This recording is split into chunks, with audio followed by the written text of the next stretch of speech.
Hello लोगोफोर बरायबाय बड' जब info official YouTube चेनेलाव आसा खालामो गासैबो मोजां दङ। दा फाइनालि रिलिया जानानै लामायाव फैगासिनो दङ। बेनो जाबाय AVUB कनस्टेबल 2022 जेराव नोंथांमोना भेकेन्सिखौ मोनदोंमोन 2100 नि बारा दङमोन। दा लोगोफोर गोबाव खालामा जों जागायनोसै। दा आं नोंथांमोननो मोननैसो सावगारि लाना फैदों। बेनिफ्राय बेसेबां खारनांगौ हिनजावफोरा आरो हौवाफोरा बेसेबां खारनांगौ आरो टाइमा बेसेबां दङ आरो लं जाम्प बेसेबां बारनांगौ आं नोंथांमोननो डिटेल्सखौ होगासिनो दङ। दा बेखायनो बोरै बारनांगौ बोरै खारनांगौ नोंथांमोना माखासे सावगारि नायनो हागोन आरो बे सावगारिखौ नायनानै नोंथांमोना एसेब्लाबो हमनो हागोन जे बोरै बोरै खारनांगौ आरो नेक्स्टआव हानायसेबां नोंथांमोननि भिडिअ लाना फैगोन फिल्डनि बागै। दा आसा खालामो लोगोफोर नोंथांमोना रिलियाव पास जायो आरो बे रिलिया स्टार्ट जासिगोन 1 फेब्रुवारिनिफ्राय लोगोफोर हिनजावसाफोरा बेनिफ्राय 7 एबा 8सिम सोलिगोन बेनिफ्राय हौवाफोरा जागोन।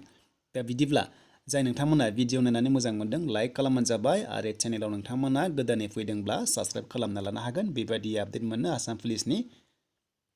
दा लोगोफोर ग्राउन्डआ बेनो नोंथांमोना बेयावनो खारनांगोन DC ग्राउन्ड उदालगुरिनि फिल्डआ बेयावनो नोंथांमोनखौहाय खारहोनाय जागोन। आरो आं बुंखानोसै लोगोफोर हौवाफोरा बेयाव 8 बार खारनांगोन आरो हिनजावफ्रा खनब्रै खारनांगोन।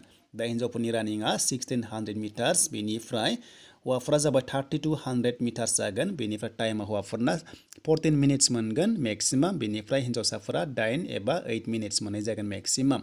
थ' नोंथांमोना जायखिजाया क्वालिफाइड जाथारनांगौ आरो मिनिमाम नोंथांमोना खम समनि गेजेराव हाबनो हायोब्ला बे ग्राउन्डआवहाय नोंथांमोना मोजां नाम्बारखौ मोननाय जागोन।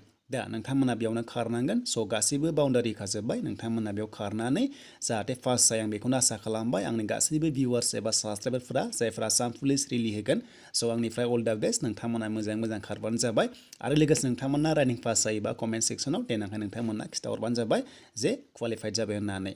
दा फार्स्टआव नोंथांमोना हौवाफ्रा खारोब्ला फार्स्टआव नोंथांमोनखौहाय फिजिकेल खारहोगोन बेनिफ्राय लं जाम्प जागोन बेनिफ्राय सिनआप जागोन। थ' बेनिफ्राय हिनजावफोरा अनलि नोंथांमोना रानिं आरो नोंथांमोननि लोगोसे जेरै लं जाम्प थागोन। बाट AVआव माखासे 100 मिटार्स दङ हौवाफोरा नोंथांमोना सिनआपबो खालामनांगौ बाट UBआव खालामनाङा UBआव अनलि रानिं बेनिफ्राय लं जाम्पल' जागोन। दा हिनजावसाफ्रा लं जाम्पखौ बेसेबां बारनांगौ आरो हौवासाफ्रा बेसेबां बारनांगौ आं नोंथांमोना दिन्थिगासिनो दङ स्क्रिनाव। थ' नोंथांमोना नायना ला मेक्सिमाम दङ बेनिफ्राय मिनिमाम दङ। दा मेक्सिमाम बारनो हायोब्ला नोङो 20आव 20 मोनगोन मिनिमाम बारोबा नोङो 10ल' मोनगोन। दा बेखायनो जोंहा बेसेबां बारनांगौ नोंथांमोना मिथिनांगोन। थ' नोंथांमोना प्रेक्टिस खालामबाय था जायखिया नोंथांमोना लं जाम्पआव एक्सेलेन्ट लानांगोन अब्लासो काटअफआव थांनायनि चान्स दङ। दा बेखायनो लोगोफोर दानिया कम्पिटिसना बारा जाबाय। स' नोंथांमोना लं जाम्पआव एक्सेलेन्ट लाथारनांगोन अब्लासो नोंथांमोना क्वालिफाइड जानायनि चान्स थागोन रिटेन एग्जामनि थाखाय। दा बिदिब्ला फै जों नायनि बेसेबां बारनांगौ आरो बेसेबां खालामनांगौ नोंथांमोना नायदो।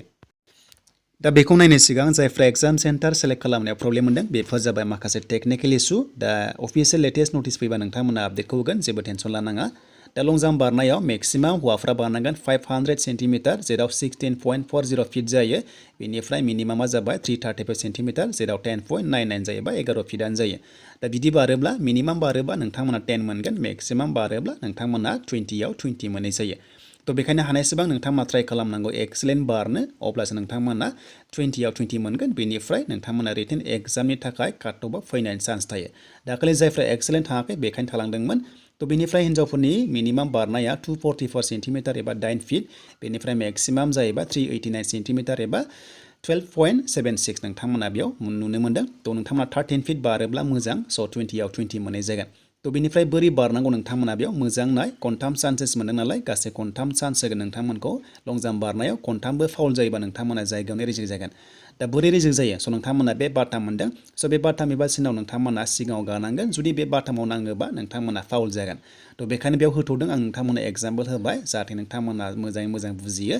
बे बाटामनि सिगाङाव नोंथांमोना गानानै बारनांगौ बाट नोंथांमोना बे बाटामाव नांनाय लोगो लोगोनो फेल जागोन बा नोंथांमोना फाउल जागोन।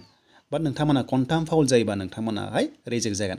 दा बे खनथाम बारनायाव नोङो जेसेबांनो बांसिन बारनो हायो बेयावनो नोंथांमोनखौ लानाय जागोन। बाट नोंथांमोना फार्स्ट टाइमाव कन्टिनिउ स्पिड बारनानै एक्सेलेन्ट थाङोबा स' नोंथांमोना बाराबाबो जासिगोन मानोना नोंहा थांखाबाय। बाट जुदि नोंहा खम थांदोंबा नोंथांमोना नेक्स्ट ट्राइ खालामनो हायो खनथाम चान्स मोनो नालाय बे खनथामनि गेजेराव जेराव बांसिन नाम्बार मोनो बेखौसो लानाय जायो। दा बेखिनियासिम लोगोफोर आसा खालामो नोंथांमोना बुजिबाय जानांगौ। दा नोंथांमोना बेबायदि जायफ्रा आसाम पुलिस रिलि खालामनो सानदों स' नोंथांमोना प्रेक्टिस खालामना फैदो। बेनिफ्राय आइ हप नोंथांमोना जाहाथे बयबो क्वालिफाइड जायो आंनि साबस्क्राइबारफोरा। दा बेनिसिम लोगोफोर नोंथांमोना भिडिअ नायनानै मोजां मोनदोंबा लाइक कमेन्ट एन्ड शेयार खालामना होनो हागोन जाहाथे बयबो एसे एनै आइडिया मोननो हायो।